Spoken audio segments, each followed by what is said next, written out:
please join me in the Pledge of Allegiance. We're good? I pledge allegiance to the flag of the United States of America and to the republic for which it stands, one nation, under God, indivisible, with liberty and justice for all. All right. So welcome everyone to this July meeting of the Granville Exempted Village School District. Can you take the roll, please? I mean, the attendance, please. Ms. Shaw. Here. Mr. Cronk is absent. Ms. Deeds. Here. Ms. Colheim. Here. Mr. Wolf. Here. And we have no changes to the agenda as written. Great. Okay, can I get an approval of the agenda? So moved. Second. Ms. Deeds. Aye. Ms. Colheim. Aye. Mr. Wolf. Aye. Ms. Shaw. Aye. And it should be noted that Mr. Cronk is going to be absent today. He had to go out of town for work. So, and we have no district recognitions or highlights. So moving right on to the monthly financials. Monthly financial with Brittany.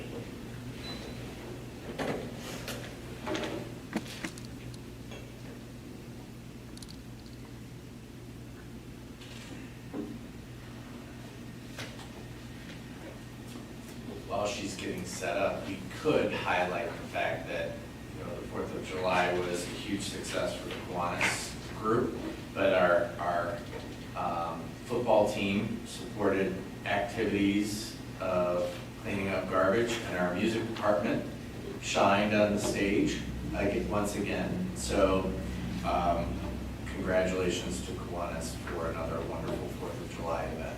I heard they sold out of the t-shirts. Yeah, we sold a ton in June. We did a second order. We had one left at the end of the fair. Yeah. Oh, it's nice, isn't it? I don't even know.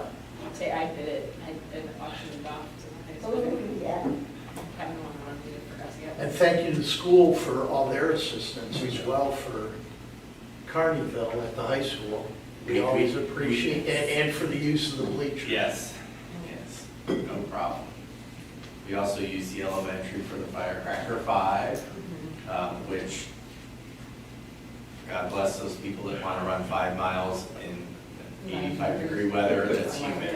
But there are people out there, at least 340 of them. Wow, Yeah. that's a lot. All right. All right. June financials. So this is our last report for the fiscal year. So I'll have our normal monthly slides and then a couple of year-end comparisons to the forecast. So our cash balance, as I mentioned, really just a couple weeks ago when we were here reviewing May, the June cash balance is above where we were last June.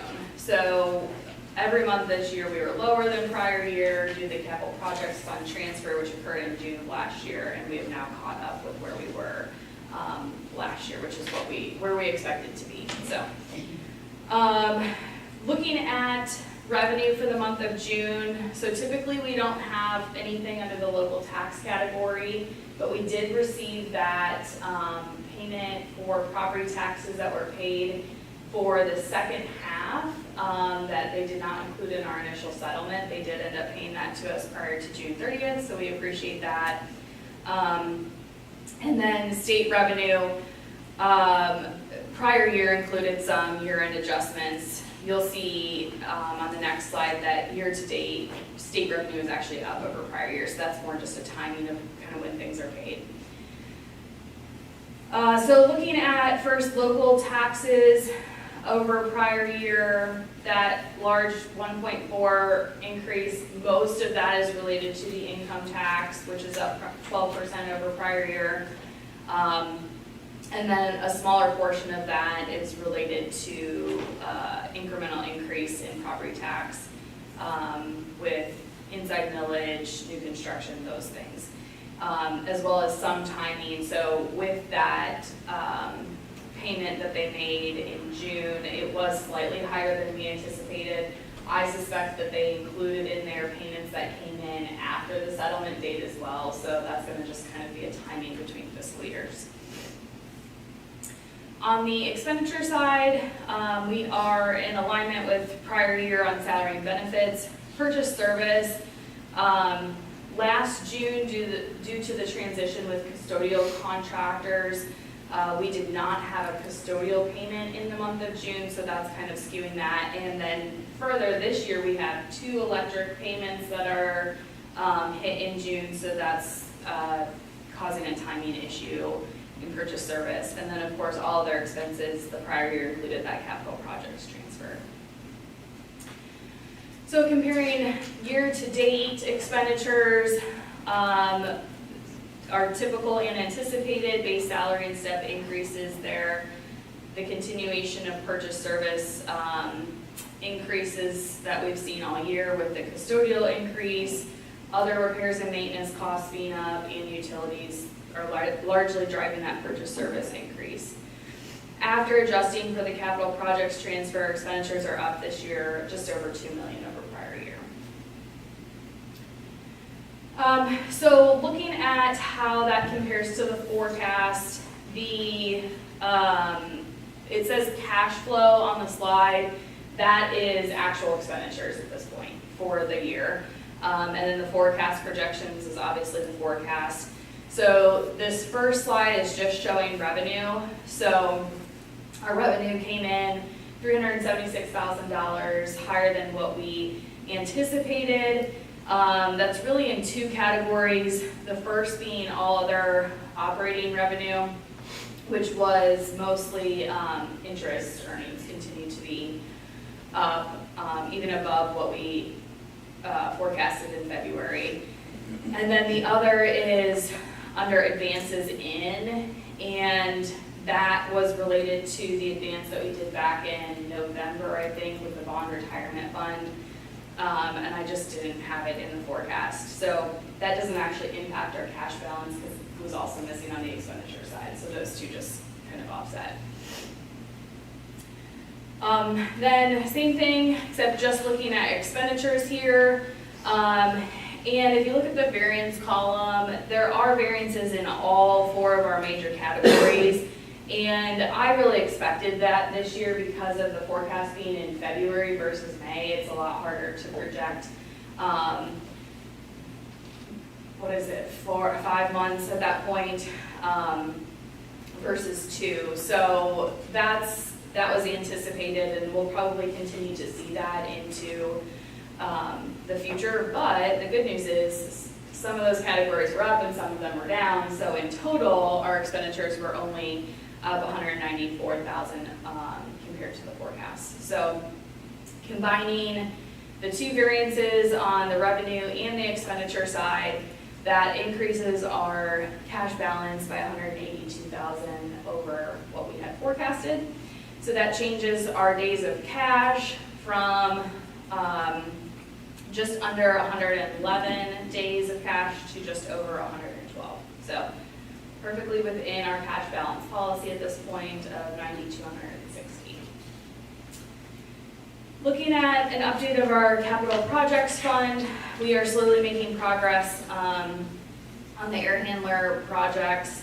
So those will continue throughout this summer and also into next summer. The pit filler, I think, still has not been scheduled yet, so that we've not made payments on, but will happen, I think, probably in August, I was told, so. And then we have our cash reconciliation, and that's it, unless there are questions. Okay, thank you. Whitney, do you want to talk a little bit about the thoughts on the capital projects amount? Do we, we still have that in reserve, we have some of that allocated, but we're trying to, because our days of cash are starting to wane a little bit lower, we're gonna be a little bit more protective of that cash. I mean, is that a Yeah, fair so assumption? We've spent, I think, on the front end of that, quite a bit, so that balance is down to, it started at just over 7, and we're down to under 5.5. So We've spent, I think, what we anticipated to, maybe a little bit more at this stage compared to what we had originally forecasted when we had it in, like, on an annual basis. So we'll continue to monitor that and compare our needs in operations versus capital Correct. on an annual basis to see where the needs are.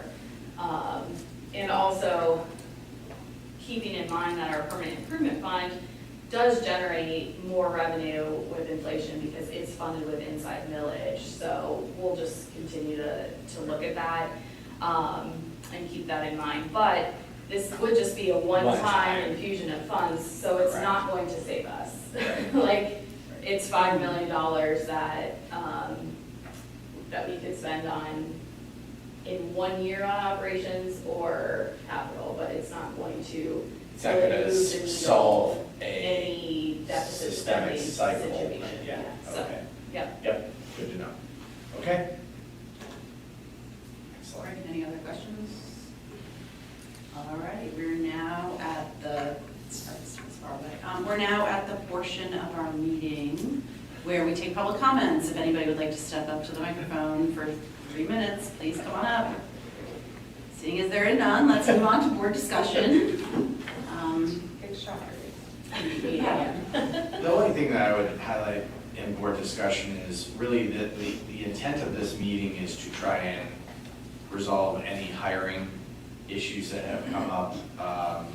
And, you know, right now, Brian has done a fantastic job of trying to get as many people hired and enrolled in all of our systems and ready to go for next school year. We'll have a couple of aid positions that are still available, but for the most part, you know, we're pretty fully staffed at this time, which is great, barring any changes between now and Friday.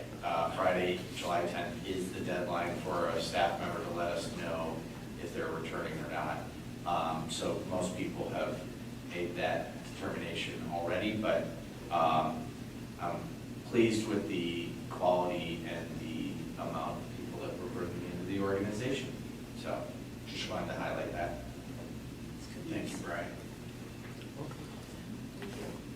Okay, ready for the action agenda? Yes, sir. Okay. Item 6.01 is the board policy adoption. If you remember in June, we had 5 policies that we had a first reading on, and they are the credit card, student absences and excuses, truancy, administration of medicines, which is over the counter, and then administration of medicines to students, which is the nasal epinephrine. Any questions on any of those? Yeah, we didn't Oh, even yeah. get a Motion, Yeah. yeah. So moved. Second. Any questions? Okay, take the roll, please. Ms. Deeds? Aye. Mr. Wolf? Aye. Ms. Colon? Aye. Ms. Shaw? Aye. 6.02 is the approval of the English Learners Handbook. So moved. Second. All of the changes are just standard corrections from one year to the next. Nothing significant. Take the roll, please. Mr. Wolf? Aye. Ms. Colon? Excuse me. Ms. Deeds? Aye. Ms. Shaw? Aye. Okay, 6.03 is the approval of student handbooks for all of our buildings. So moved. Second. So many of the policies that we're just now passing have already been included in the handbook language related to attendance and truancy and those types of things.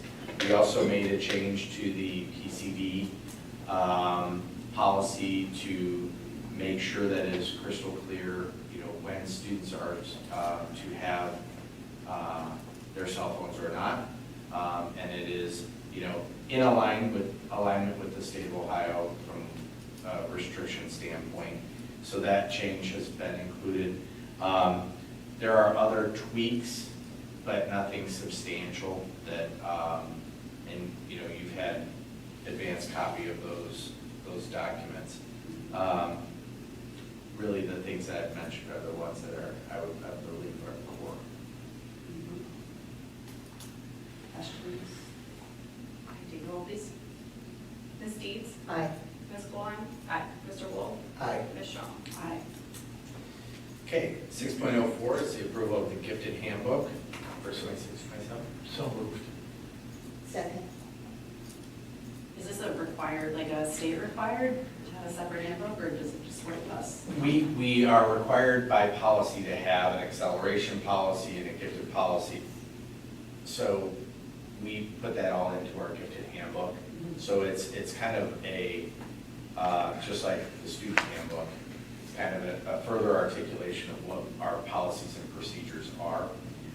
What I will tell you is that Mr. Bernath has been identified as a person that will serve on the gifted advisory for the state of Ohio, which is fantastic. He's done an excellent job of creating policies that support our students getting access to higher ed curriculum. So he's done a fantastic job, but there will be additional changes in that handbook. Ryan, we haven't included them right now because the law just changed, but in Senate Bill 19, there was a lot of policy related or law related to math acceleration and requirements that are aligned. So I anticipate that you will see changes not only in the gifted policies, but also in the gifted handbook, probably mid-year. Those have to be in place by July 1 of 2027. So similar to when the cell phone policy changed right at the beginning of the year. Correct. And then we had to do some quick changes, yeah, and also to highlight that we do have a high percentage of gifted students here, so. Yes, we do. yeah. Yes, we do. And I think, many moons ago, Mr. Bernath and I, created the orientation of placing our error on giving kids access to higher ed curriculum. I think you're seeing now the byproduct of that access in some of the reports that we are getting. Ryan, do you want to share like our AP scores? It will be in the board report this Friday, but our AP scores? 93% of our students got 3s or better on all tests, that's the best it's ever been, with more tests taken than in previous years, even with all of our CCP additions. So it's great for our kids. It is. It truly is kind of unheard of. So that level of passage of 3 or higher. And remember, that is good for parents as well. I was literally going to say, Because yeah. they can earn college credit for those scores. So that's a positive. So that saves money too. We're Okay. lucky to have you, Mr. Bernath. Yes. I want that on the record. Yeah. Take the roll, please. Mr. Wolf? Aye. Ms. Deeds? Aye. Ms. Colon? Aye. Ms. Shaw? Aye. Okay, 6.05 is the approval of the athletic handbook for 26-27. So moved. Second. Okay, the handbook is similar to the other handbooks we review at the end of the year, make things a little bit more clear, make changes to the coaches handbook, which is next. But obviously with Jess being a new athletic director, she's been, going through this and making some slight tweaks based on practices. So, should be standard. Okay, good. Take the roll, please. Ms. Colon? Aye. Mr. Wolf? Aye. Ms. Deeds? Aye. Ms. Shaw? Aye. 6.06 is the approval of the athletic coaches handbook for 26-27. So moved. Second. Just in alignment with this previous comments, just updating the coaches handbook. Okay. Take the roll. Mr. Wolf? Aye. Ms. Colon? Aye. Ms. Deeds? Aye. Ms. Shaw? Aye. 6.07 is the approval of the substitute employee handbook for 26-27. So moved. Second. This is a little bit unique. A lot of districts don't have a substitute employee handbook, but I think it's important for us to articulate our expectations and standards. So It's a good document to have. But we are changing our substitute system from Frontline to SmartLine. That's not, is that? Yep, Yes. that's right. Okay. I looked at you and I thought, I have something else in my mind. Yeah. We may have referred to it in other ways, Yes. Yes. SmartFind. Yes. but all for the better. Yes, and that system also talks with the treasurer's department a little bit more seamlessly, and that's advantageous for everybody. It will soon talk. It will soon talk. Yes, say that. Did we raise the Yes. pay rate? Daily rates. It's attached to the base, like it's a percentage of the base, so it increases every year automatically without us having to take separate action. Okay. We did that a couple of years ago, so that it would just happen automatically. Yep. Okay, any questions? Take roll, please. Ms. Deeds? Aye. Ms. Colwine? Aye. Mr. Wolf? Aye. Ms. Shaw? Aye. 6.08 is the approval of the employee handbook for 26-27. So moved. Second. Very similar administrative changes. Great, take roll, please. Mr. Wolf? Aye. Ms. Deeds? Aye. Ms. Colwine? Aye. Ms. Shaw? Aye.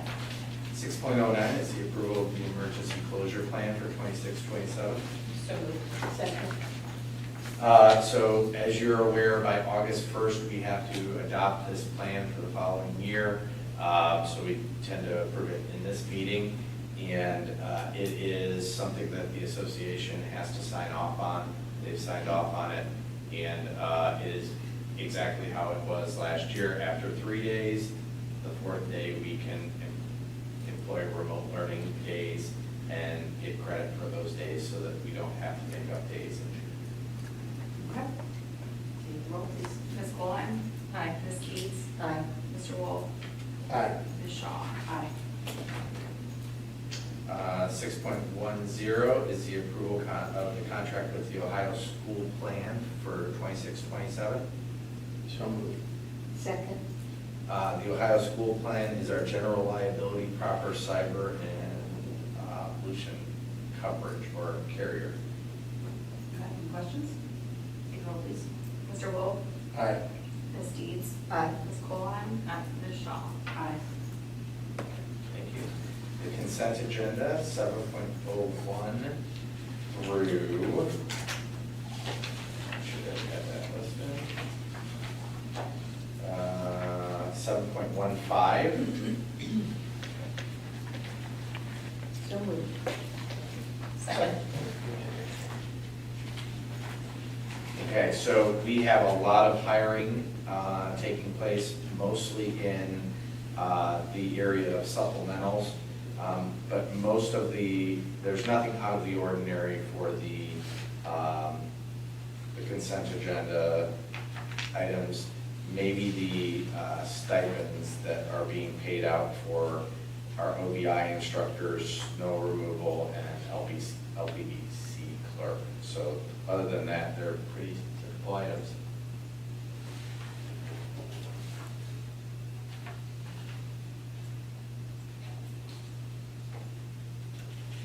Any questions?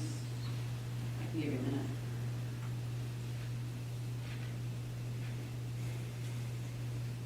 What's the difference between 7.14 and 7.15? One's for last year and the others for this year. Oh, are you talking about the stipends? Yes, Yeah. but the dates are the same. It has approval for the 26-27 on the subject line, but then the recommendation Oh, has, okay. yeah. So it's- I can change that. Yeah. But one's for 25-26, the other's for 26-27. That makes more sense. Yep. Thank you, catching that. Anything else?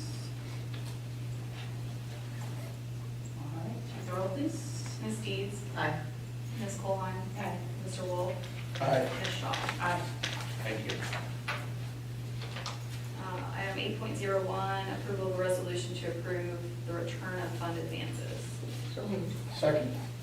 Okay, this is the return of the advance that we approved at the June meeting for our grant funds. Okay. Can you roll, please? Ms. Deeds? Aye. Mr. Wolf? Aye. Ms. Colline? Aye. Ms. Shaw? Aye. 8.02, approval of the fund transfer from food service to unclaimed funds. So moved. Second. This is for students who have withdrawn or graduated and have lunch balances still available. We move that to unclaimed funds and pay out of there if they request those refunds or transfers. You've mentioned in the past, how long do they have to? We keep it in there for 5 years, and then after it's been in unclaimed funds for 5 years, then we can move it to general fund and spend it. Move it to pay for the stadium in Cleveland? No? Then it just goes towards whatever air handler number, whatever. Paperclip, whatever. Goes into the pool.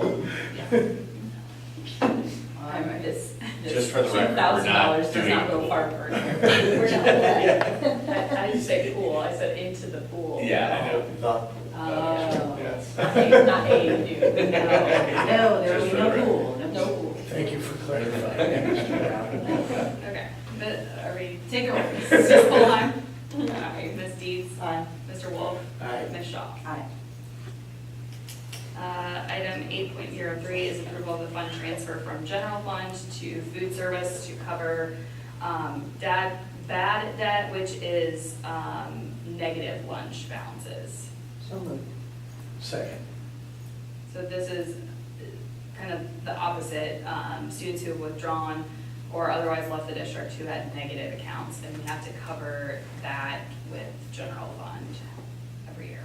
Yep. And you can't just use the positive balances to Right. cover the negative, because that would be too simple. All right, take a roll, please. Ms. Deeds? Aye. Mr. Wolf? Aye. Ms. Klein? Aye. Ms. Shaw? Aye. Item 8.04, approval of the then and now resolutions. So moved. Second. So we have,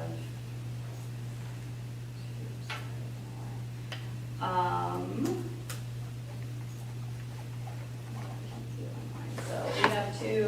One is for Columbus City Schools for tuition, and that was not a special education situation, just a behavioral placement, I believe. And then the other is for Lake Erie for installation of scoreboards, and that was a situation where we had the purchase order, but there were several change orders over the course of the several scoreboards that exceeded the purchase order, so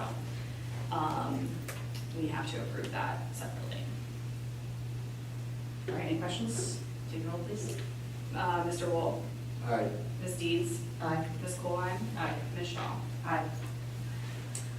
Motion to adjourn? So moved. Second? Ms. Deeds? Aye. Ms. Colheim? Aye. Mr. Wolf? Aye. Ms. Shaw? Aye.